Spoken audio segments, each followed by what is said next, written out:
Good morning ഒക്കെ ഗംഭീരമായിരുന്നു. രാവിലെ എണീറ്റ വഴിക്ക് ഗുഡ് മോർണിംഗ് ഒക്കെ ഗംഭീരമായിരുന്നു. പക്ഷേ അതിന് ശേഷമാണ് ഈ ഒരു 8ൻ്റെ പണി കിട്ടിയത്. 8ൻ്റെ പണി എന്ന് പറഞ്ഞാൽ 8ൻ്റെ പണി ആദ്യമായിട്ടാണ് ഇങ്ങനെ ഗ്യാസൊക്കെ കഴിഞ്ഞ് നമുക്കൊരു 8ൻ്റെ പണി ഗ്യാസ് നമുക്ക് തരുന്നത്. അങ്ങനെ ഗ്യാസ് നമ്മളെ ചതിച്ച് അടുപ്പ് നമ്മളെ രക്ഷിച്ച കഥയാണ് ഇന്നത്തെ എൻ്റെ ഡേ ഇൻ മൈ ലൈഫ്. രാവിലത്തെ കാര്യങ്ങളാണ്. അപ്പം കിച്ചണിലേക്ക് പോയിക്കൊണ്ടിരിക്കുമ്പോഴാണ് ഈ സംഭവം നടക്കുന്നത്. ചായ തിളച്ചു, ചായ ഗ്യാസ്മ വെച്ചു, ചായ തിളച്ചു, ചായപ്പൊടി ഇട്ടു. നോക്കിയപ്പോൾ ചായപ്പൊടി കഴിഞ്ഞു. അപ്പോൾ മാസാവസാനമല്ലേ, ചായപ്പൊടി എല്ലാം കഴിഞ്ഞു എന്ന് ഏട്ടനെ വിളിച്ച് പറയലും. അത് കഴിഞ്ഞ് ഞാൻ കുക്കർ കയറ്റി വെച്ചു. ചായ കുടിക്കാൻ പോവാം എന്ന് വിചാരിച്ചിരിക്കുമ്പോഴാണ് ഗ്യാസ് കഴിഞ്ഞത്. നല്ല രസമുണ്ട്. ഇങ്ങനെ കപ്പിലൊക്കെ ചായ പകർന്ന് സ്റ്റൈലായിട്ട് നടക്കായിരുന്നു. ഇപ്പോൾ ഏട്ടൻ വിളിക്കുകയാണ്, നമുക്ക് ഒരു കായ്ക്കൊല ഒരു വാഴ വീണ് കിടക്കുന്നുണ്ട്, നമുക്ക് അതിൻ്റെ കായ്ക്കൊല വെട്ടി കൊണ്ടുവരാം എന്ന് പറഞ്ഞിട്ട് ഏട്ടൻ എന്നെ വിളിച്ചുകൊണ്ട് പോവുകയാണ്. അപ്പോൾ ഞാൻ ചേട്ടൻ്റെ കൂടെ നേരെ പറമ്പിലേക്ക് പോവാം എന്ന് വിചാരിച്ചിട്ട് ചേട്ടൻ്റെ കൂടെ ആ സമയത്ത് പോയിക്കൊണ്ടിരിക്കാം. ചേട്ടന് രാവിലെ ഒരു നനയ്ക്കലൊക്കെ ഉണ്ട്, പറമ്പിലൊന്ന് ഇറങ്ങി നടക്കലും ചെടികൾക്കൊക്കെ ഒന്ന് നനച്ച് കൊടുക്കലൊക്കെ ഉണ്ട്. ഇവിടെയാണ് ഒരു വാഴ വീണ് കദളിവാഴയാണ്. കദളിവാഴ വീണുപോയി കാറ്റത്ത്. പിന്നെ അത് വലിയ കൊലയൊന്നും അല്ലായിരുന്നു, എങ്കിലും എനിക്ക് ഭയങ്കര ഇഷ്ടമാണ് അതിൻ്റെ ഏത് വാഴയുടെ ഉണ്ണിപ്പിണ്ടി, അതിൻ്റെ എത്ര കക്കണതാണെങ്കിലും ഞാൻ അതിൻ്റെ കൊപ്ര എന്നാണ് പറയാൻ ഞങ്ങൾ. അതിൻ്റെ പൂവ് തുമ്പത്തുണ്ടാവണത് അതൊക്കെ ഞാൻ കഴിക്കും, എനിക്കിഷ്ടമാണ്. അപ്പോൾ ഏട്ടൻ എനിക്ക് അതെല്ലാം വെട്ടിത്തരാണ്, ഞാൻ റെഡിയാക്കി തരാം എന്ന് പറഞ്ഞിട്ട്. അപ്പോൾ കായക്കൊല കണ്ടോ,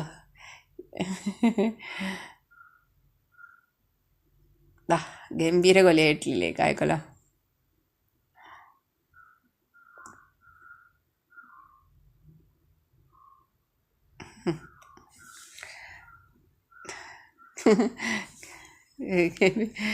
ഈ ഉണ്ണിപ്പിണ്ടി എടുത്തു തരാൻ പറഞ്ഞപ്പോൾ ഉണ്ണിപ്പിണ്ടി വെട്ടിത്തരാണ് ഏട്ടന്.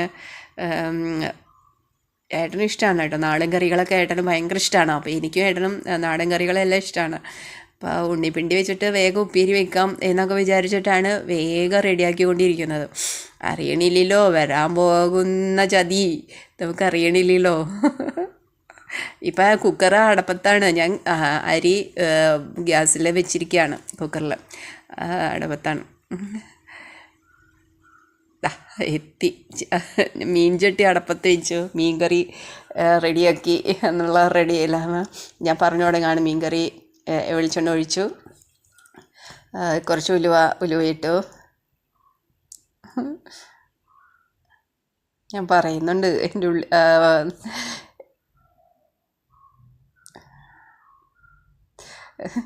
ഉലുവയിട്ടു, മുളക് പൊടി മഞ്ഞൾപ്പൊടി ഒക്കെ ഇടാമെന്ന് വിചാരിക്കുമ്പോഴേക്കാണ് ഗ്യാസ് കഴിഞ്ഞു. ചേട്ടാ ഗ്യാസ് കഴിഞ്ഞു. ഞങ്ങൾ 2 മാസം ഞാൻ അറിയുന്നില്ല, ഗ്യാസ് കെട്ടുകിടക്കുകയാണ്, ഞാൻ അറിഞ്ഞിട്ടില്ല കേട്ടോ. ഞാനിപ്പോൾ സവാളയും പച്ചമുളകും ഇഞ്ചിയൊക്കെ ഇട്ടു അടപ്പത്ത്, ഞാൻ അറിയണില്ല. അപ്പോഴും വേപ്പിലേക്ക് ഇട്ട് കഴിഞ്ഞതിന് ശേഷമാണ് അതെന്താ ഗ്യാസ് കത്തുന്നില്ലല്ലോ എന്ന് എനിക്ക് തോന്നിയത്. 2 മാസം കൂടുമ്പോൾ ഞങ്ങൾക്ക് 1 മാസം 1.5 മാസമാണ് ഞങ്ങൾ ബുക്ക് ചെയ്യാറ്. അപ്പോൾ ഏകദേശം ഒരു 2 മാസം ഗ്യാസ് നിൽക്കാറുണ്ട്. പക്ഷേ ഈ പ്രാവശ്യം നേരത്തെയാണ് ഗ്യാസ് കഴിഞ്ഞത്. അങ്ങനെ ഗ്യാസ് കഴിഞ്ഞ ക്ഷീണത്തിൽ 2 പേരും കൂടി, ഇത് ഞങ്ങളുടെ റുട്ടീനാണ് കേട്ടോ. രാവിലെ ഒരു കപ്പ് ചായ ഒരുമിച്ചിരുന്ന് കുടിക്കുക എന്നുള്ളത് ഞങ്ങളുടെ റുട്ടീൻ തന്നെയാണ്. അത് അപ്പോൾ പക്ഷേ ഇനി എന്ത് ചെയ്യുമെന്നുള്ള ഒരു വിഷമത്തോടു കൂടിയാണ് ഇന്നത്തെ ചായ കുടിക്കലൊക്കെ. ഇനി എന്താ ചെയ്യുക, ഇൻഡക്ഷൻ കുക്കർ വർക്ക് ചെയ്യുന്നില്ല, അതാണ് വിഷമായി പോയത്. ഞങ്ങൾ നോക്കി, അതിന് ശേഷമാണ് ഇവിടെ വന്നിരുന്നത്. ഇൻഡക്ഷൻ കുക്കർ വർക്ക് ചെയ്യുന്നില്ല. അപ്പോൾ ഇനി എന്ത് ചെയ്യും, അടുപ്പ് കത്തിക്കാം. ഇവിടെ ഒരു ചെറിയ അടുപ്പിരിക്കുന്നുണ്ട്, അമ്മ പണ്ട് കത്തിച്ചിരുന്ന ഒരു റെഡിമെയ്ഡ് അടുപ്പ്. അപ്പോൾ അതിൽ കത്തിക്കാം എന്നൊക്കെ പറഞ്ഞ് ഞങ്ങൾ സംസാരിച്ചു കൊണ്ടിരിക്കുകയാണ്. നമുക്ക് നോക്കാം എന്നൊക്കെ പറയുന്നുണ്ട് ചേട്ടൻ. ഞാൻ അത് ആദ്യമായിട്ടാണ് കേട്ടോ ഞങ്ങൾക്ക് എനിക്ക് അടുപ്പ് കത്തിച്ചിട്ട് എനിക്കൊരു ശീലമില്ല. ഞങ്ങൾ പണ്ട് തറവാട്ടിലൊക്കെ കത്തിക്കാറുണ്ടെന്നല്ലാതെ ഞാൻ അടുപ്പ് കത്തിച്ച് ഒരു ഭക്ഷണം പോലും ഒരു വെള്ളം പോലും തിളപ്പിച്ചിട്ടില്ല. ചേട്ടനായാലും ഇവിടെ അമ്മമാർ ഞങ്ങളുടെയൊക്കെ അമ്മമാർ മാത്രമാണ് ഇതൊക്കെ ചെയ്തിട്ടുള്ളൂ. ഇത് സന്തോഷ സന്തോഷവും സങ്കടമൊക്കെയാണ് ഇന്നത്തെ ഇത്. ഇപ്പോൾ ആകെ സങ്കടത്തിലാണ്. എന്ത് ചെയ്യണം, ഗ്യാസ് കഴിഞ്ഞ് കഴിഞ്ഞാൽ നമ്മൾ ഇന്നും ശീലിച്ച ഒരു കാര്യം ഒരെണ്ണത്തിൽ മറ്റൊന്നിലേക്ക് നമ്മൾക്ക് അറിയാതെ ഇരിക്കുന്നത് കുറച്ച് ബുദ്ധിമുട്ടുള്ള കാര്യം തന്നെയാണ്. അങ്ങനെ ഗ്യാസ് കത്തിക്കുക എന്നുള്ളൊരു തീരുമാനമായി ഞങ്ങളുടെ.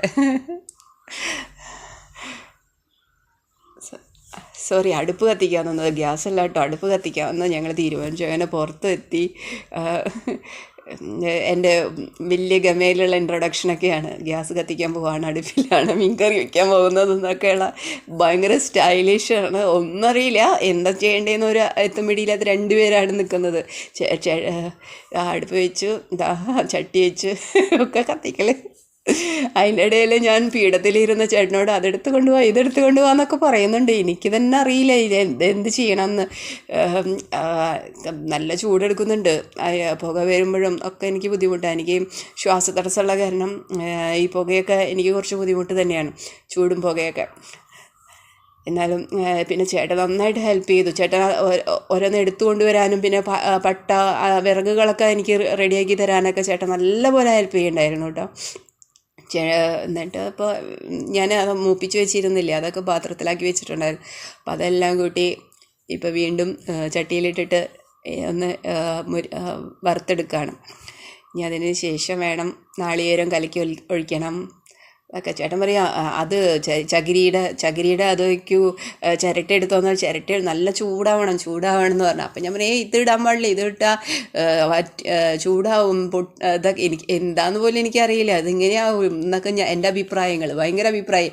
കസേരയിൽ പീഠത്തിൽ കയറിയിരിക്കല്, കസാരയല്ല കുഞ്ഞ പീഠത്തിൽ മുട്ടിപ്പലകയിലിരുന്ന് എൻ്റേതായ കാര്യങ്ങളാണ് ചേട്ടനോട് പറയേ ഇങ്ങനെയല്ല എന്നൊന്ന്.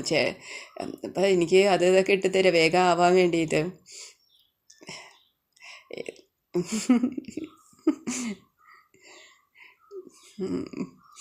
പുകയെടുത്ത് ഇന്ന് കുഴപ്പമുണ്ടായിരുന്നില്ല കേട്ടോ കുക്കിങ്.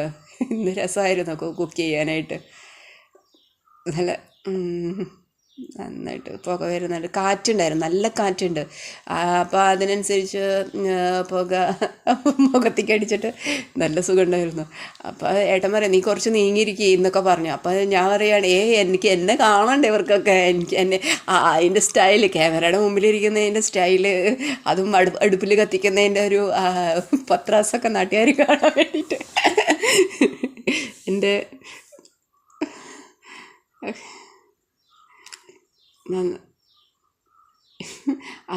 ഇതെടുക്കുക എന്നൊക്കെ പറയും. ഞാൻ അവിടുത്തെ എനിക്ക് വെച്ചാൽ ഇത് കരിഞ്ഞു പോവോ എന്നുള്ള ഒരു ഇതുകൊണ്ടാണ് കേട്ടോ. ഞാൻ നീങ്ങി കഴിഞ്ഞാൽ ഇത് കരിഞ്ഞു പോവോ, നീ കത്തിപ്പോവോ എന്നൊക്കെ വിചാരിച്ചിട്ടാണ്. ചെയ്ത് ശീലമില്ലാത്തത് കൊണ്ടാണ് ഇങ്ങനെ കാണിക്കുന്നത്. അല്ല അത് കത്തിപ്പോവോ കരിഞ്ഞു പോവോ എന്നൊക്കെ വിചാരിച്ചിട്ടാണ് അവിടെ തന്നെ ഇരിക്കുകയാണ്.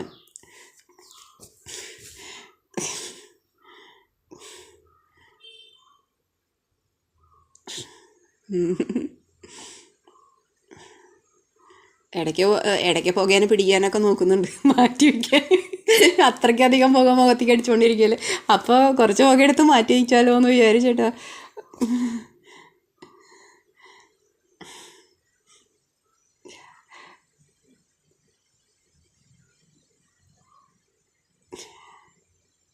എനിക്ക് ഇടയ്ക്ക് അമ്മ പറഞ്ഞു തന്ന ഓരോ കാര്യങ്ങളൊക്കെ ഉണ്ട്. എന്താ ഈ സംഭവങ്ങളൊക്കെ വരുമ്പോൾ തല അങ്ങനെ പണ്ട് ആ ഈ ഭാഗത്തിൻ്റെ തും ആ അതിൻ്റെ നമ്മൾ പിടിക്കുന്ന നല്ല കട്ടിയുള്ള ഭാഗം പിന്നീട് വെക്കുക. ആദ്യം കനം കുറഞ്ഞ ഭാഗമാണ് അടുപ്പിനുള്ളിലേക്ക് വെക്കുക എന്നുള്ളത്. പിന്നെ ഞാൻ നാളികേരം അരച്ചിട്ട് അതിൽ നാളികേരത്തിൽ തന്നെ പച്ചമുളക് മഞ്ഞൾപ്പൊടി, മല്ലിപ്പൊടി, മുളക് പൊടി, ഉപ്പൊക്കെ ചേർത്ത് നന്നായിട്ട് അരച്ച് വെച്ചത്, പേസ്റ്റ് പോലെ അരച്ച് വെച്ചതായിരുന്നേ. എന്നിട്ട് അതിലേക്ക് ഒഴിക്കുകയാണ്. അതിലേക്ക് കുറച്ചുകൂടി വെള്ളം ചേർത്ത് നന്നായിട്ട് വെള്ളം ചേർത്ത് ഒഴിച്ചു. പക്ഷേ ഇതെന്താണെന്ന് വെച്ചാൽ എനിക്കറിയില്ലായിരുന്നു, ഇത് നമ്മൾ ഗ്യാസിൽ വയ്ക്കുമ്പോൾ അധികം അങ്ങോട്ട് വെള്ളം വറ്റാറില്ലല്ലോ. പക്ഷേ ഇതിൽ പെട്ടെന്ന് ഇത്തിരി വെള്ളം പെട്ടെന്ന് വറ്റിപ്പോയി. അപ്പം അധികം കത്തിച്ചു. എത്ര നേരം കത്തിക്കണം എന്താണെന്ന് അറിവില്ലാത്തത് കൊണ്ടേ നല്ല രസമായിരുന്നു.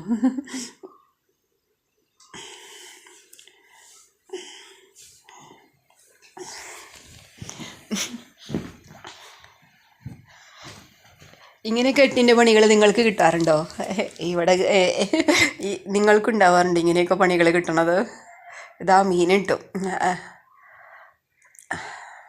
അപ്പോൾ ഞാൻ ഏട്ടനോട് പറഞ്ഞത് ഇതാണ്, കുറച്ച് വെള്ളം എടുത്ത് കൊണ്ടുവരും ചേട്ടാ, വെള്ളം വറ്റി, എനിക്ക് കുറച്ച് വെള്ളം കൂടി അതിലിടണം, ഒഴിക്കണം എന്ന് പറയുകയാണ് ചേട്ടനോട്, അല്ലെങ്കിൽ വെള്ളം വറ്റിപ്പോവുമല്ലോ. കുറച്ച് വെള്ളം പറ്റിച്ച് വയ്ക്കാമെന്ന് വിചാരിച്ചത്. അപ്പോൾ പക്ഷേ എന്താണെന്ന് വെച്ചാൽ എനിക്ക് പേടിയായിട്ടാണ്, നീ കരിഞ്ഞു പോവുമെന്ന് പേടിച്ചിട്ടാണ്. അപ്പോൾ ചേട്ടനും കൊണ്ടുവന്ന് വെള്ളം കുറച്ചിങ്ങനെ ഒഴിക്കുകയാണ്. അപ്പോൾ കുഴപ്പമില്ല, നന്നായിട്ടുണ്ടായി. ഇത് ഇവരുടെ ഏട്ടൻ്റെ അമ്മ വർഷങ്ങൾ അമ്മ ഇതിലാണ് പണ്ട് കറി വെച്ചിരുന്ന ഒരു പാത്രമാണ്, കലമാണിത്, ചട്ടി, മീൻ ചട്ടി അവരുടെ. അപ്പോൾ ആ ചട്ടിയിലാണ് ഞാനിപ്പോഴും മീൻ കറി വെക്കുന്നത്. ഞാനും വർഷങ്ങളായിട്ട് ഇപ്പോൾ മീൻ കറി വെച്ചുകൊണ്ടിരിക്കുന്നത് ഈ ചട്ടിയിൽ തന്നെയാണ്. അമ്മയുടെ ചട്ടിയാണ് അത്, ഏട്ടൻ്റെ അമ്മയുടെ ചട്ടി. ഇതും നന്നായിട്ടുണ്ട്. ഇത് കണ്ടോ, നന്നായിട്ട് തിളച്ച് വന്നു, നല്ല കളറൊക്കെ ആയിട്ട് തന്നെ കിട്ടിയിട്ടുണ്ട് കേട്ടോ. എനിക്കിഷ്ടമായി ഈ കളറിലുള്ള മീൻ കറി. ഇനി നമ്മൾ തൃശ്ശൂരുള്ളവർ ഇങ്ങനെ വെളിച്ചെണ്ണ ഒഴിച്ച് ഉള്ളി മാത്രം ഇട്ടോ, ഉള്ളി ഇങ്ങനെ മൂപ്പിച്ചിട്ട് പിന്നെ അതിൽ കുറച്ച് വേപ്പിൻ്റെ ഇല ഇടും. അങ്ങനെ മൂപ്പിച്ച് നമ്മൾ ഇടും മീൻ കറിയിൽ. അത് ഒരു പ്രത്യേക സ്മെല്ലൊക്കെ ഉണ്ടാവും അതിന് വേണ്ടിയിട്ട്. അപ്പോൾ അതിന് വേണ്ടിയിട്ട് ഞാൻ ചീനച്ചട്ടി അടുപ്പത്ത് വെച്ച് അത് ഉള്ളി മൂപ്പിക്കാനുള്ള പരിപാടിയാണ്. കാച്ചുക എന്നൊക്കെയാണ് കേട്ടോ നമ്മൾ തൃശ്ശൂരുള്ളവർ പറയുക. നമ്മൾ പ്രോപ്പർ തൃശ്ശൂർക്കാർ ഇങ്ങനെ തന്നെയാണ് സംസാരിക്കുക എന്നാണ് എനിക്ക് തോന്നണത്.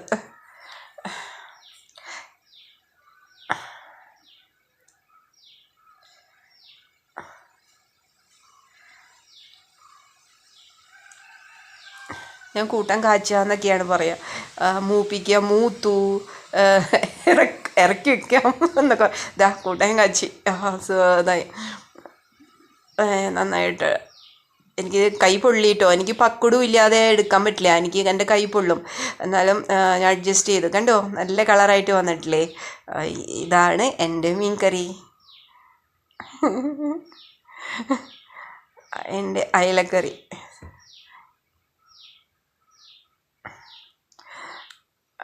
അപ്പോൾ ചേട്ടൻ പറയുകയാണേ, അയലക്കറി ഇത് പറയുന്ന ഗ്യാസ് ചതിച്ചു, അടുപ്പ് രക്ഷിച്ചു എന്ന്, എല്ലാവർക്കും നന്ദി എന്നൊക്കെ പറഞ്ഞുകൊണ്ടിരിക്കുകയായിരുന്നു. അപ്പം ഞാൻ ഇൻഡക്ഷൻ കുക്കറിനെയൊക്കെ കുറിച്ച് ഞാനവിടെ പറഞ്ഞുകൊണ്ടിരിക്കുക. ഇൻഡക്ഷൻ കുക്കർ നാശമായി, അപ്പം അത് ചെയ്യാൻ പറ്റിയില്ല, ഗ്യാസ് കഴിഞ്ഞു, എല്ലാം കൊണ്ടൊരു പണി കിട്ടി എന്നൊക്കെ പറഞ്ഞ് ഞാൻ വിശദീകരിച്ചു കൊണ്ടിരിക്കുകയായിരുന്നു അവിടെ.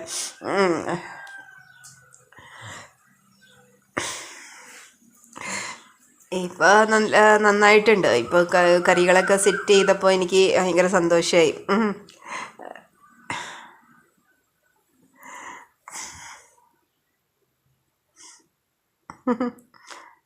എനിക്ക് ഇതിനെയൊക്കെ കുറിച്ച് ഞാൻ വിശദീകരിക്കുകയാണ്.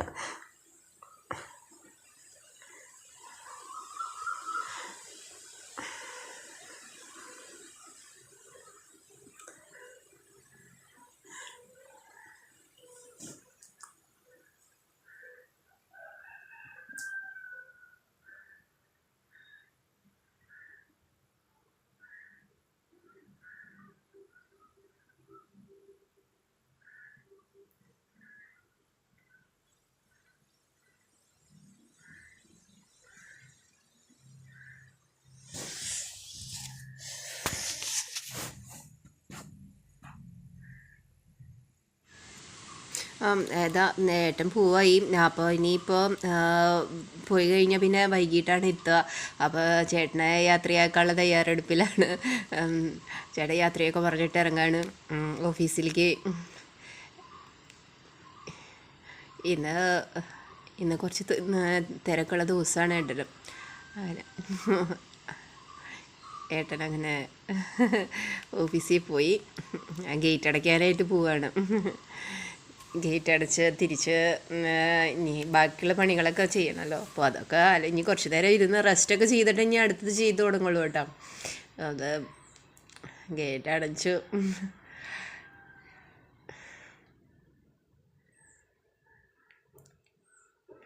ഇനി നിങ്ങളെല്ലാവരും എൻ്റെ ചാനൽ കണ്ടിട്ട് നിങ്ങൾ സബ്സ്ക്രൈബ് ചെയ്യണം കേട്ടോ.